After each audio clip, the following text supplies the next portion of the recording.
artist, welcome to another insightful tutorial.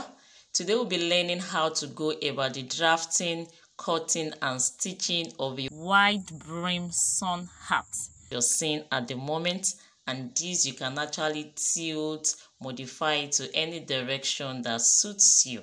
To all my subscribers, thank you so much, guys. It's been some weeks that I posted last. Thank you for staying by me, and if you are new to this channel, you are highly welcome. Kindly consider subscribing. So to get started, the following materials will be required.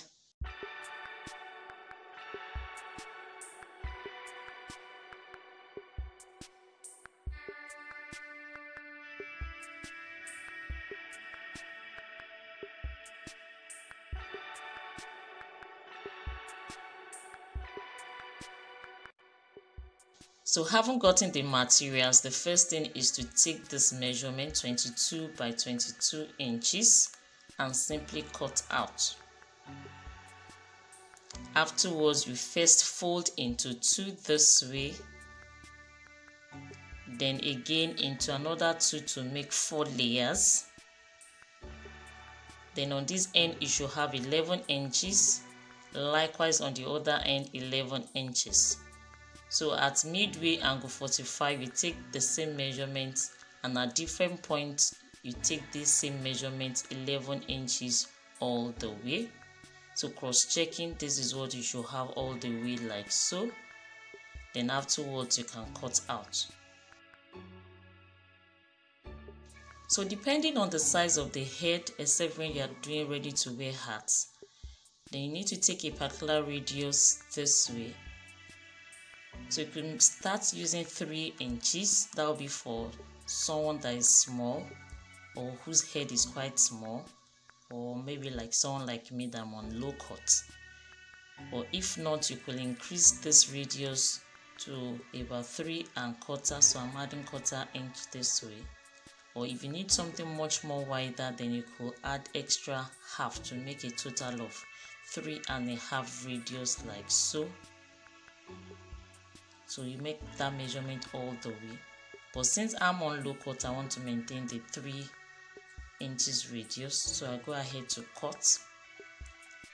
So having cut it out, this is what you should have. 2 pattern sets already available. So for the covering here, I have the pattern already drafted. So the height will be 4 inches. Then the width of the head, but I'm doing 21 1/2. Then I go ahead to cut out. So for this particular pattern, we need to increase slightly so that when it comes to sewing, there wouldn't be any form of shortage. So I increase by 1/4 inch. So my pattern sets are ready, 3 pieces. So I go ahead to place on fabric, adding just 1/2 inch seam allowance, then I cut out. Then onto the plain fabric, we are making it reversible, so I'll simply add my seam allowances and cut out as well. So this is my sleeve, which I'm going to be using for this wide brim to gain stability and structure.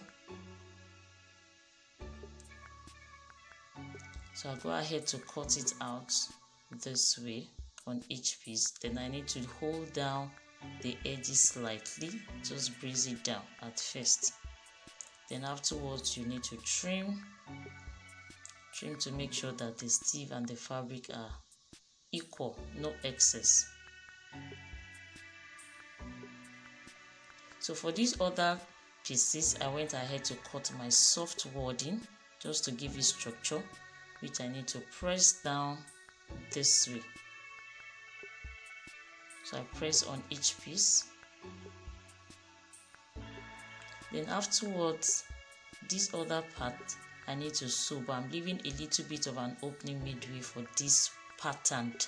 But for the plain fabric, I'll simply sew 1/2 inch all the way like so. So afterwards, this is what I have, and here is the opening on this patterned layer. Make sure you create the opening on the patterned layer so that it will not be visible. So I'll go ahead to press open the seam. Having pressed now, I'm good to go now to go and attach each on the brim, on the wide brim this way. So I secure with pins.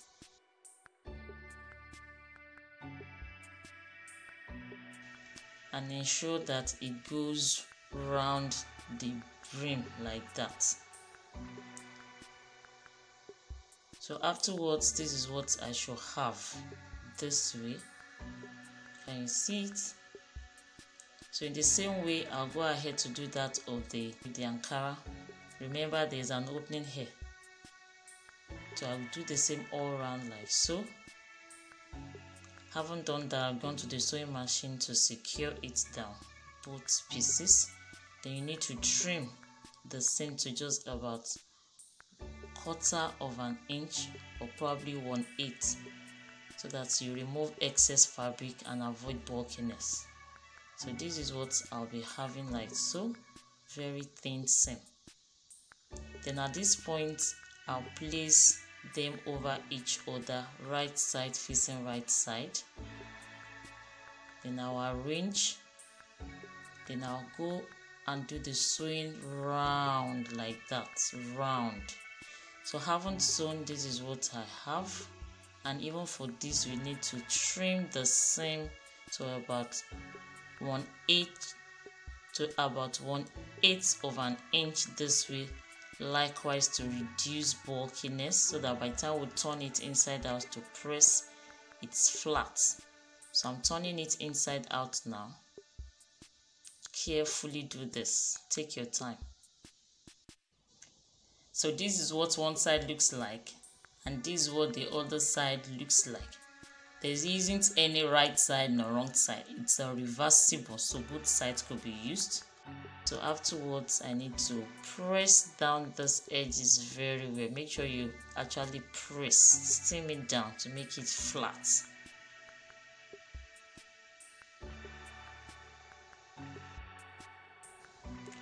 So this is what we have now. Our reversible some part is almost ready. So to complete the sewing, we'll be attaching the last layer, which is the crown of the cap. And for this, I would like to start with the plain parts. You soon understand why. So first, just starting from a particular point, I'll pin it all round just to make sure it goes round. And at this point, you could actually adopt easing. Anyone you feel that seems to be wider, just ease it in. So first pin round like so and do your sewing. So after sewing, this is what you should have, just like what I'm having here. So that side is done and completed. So this is what it looks like if you turn it the other way around like so. Can you see? Your seam now is visible on this side, the raw edges. So to complete it now, for my pattern side, I'll be placing the crown this way. And remember, we created an opening here. So identify the opening, then holding that region the opposite direction, do your notching here, just simply notch. And this is where we'll be starting the attachment. So I'll go ahead to attach the crown. This we secure with pin. And from this end, I'll simply sew towards where we have the seam where we created that opening, slightly on this side. This way, we'll stop somewhere here. Then from that same point notch, I'll do the other side and stop somewhere here, which I've notched. Then I'll go ahead to sew. So once the sewing is done, this is what you'll have. You are still left with this opening. So to finish up, I'll be accessing it through that opening. You understand why we left the opening here now. So from this region, I'll pull to gain access to my seam. Then from there, I'll sew upwards to meet up with the first sewing. Then from that same region, I'll do the other end. And afterwards, the magic has been done. This is what we'll have. But then our little opening is still left here. So to cover up the opening, I'll be using my needle and thread, and I shall be applying my blind stitch, or you call it your ladder stitch or slip stitch, which is best used for pillow closures. So this is what I'll apply here, and that was why we left the opening on the patterned side. The fact that it's patterned will not make it visible at all, even though it's an invisible stitch. If you had done this on the plain part, it might still be visible depending on how well you know to apply your blind stitch. So this is how we close it up, and people will be wondering, how did you finish it? Where did you start from? That's your secret. And with this, we are simply done with the making of our reversible wide brim sun hat. So this is what you have on the other side, like so. Make sure you secure your blind stitch very well. And once this is done, we are simply done with the making of our reversible wide sun hat. So you can go ahead now to attach brooch.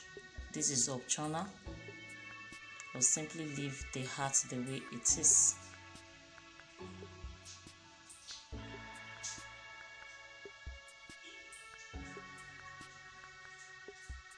Thank you for watching. Kindly consider subscribing if you are yet to do so. Bye. La Perry College of Fashion, raising professionals.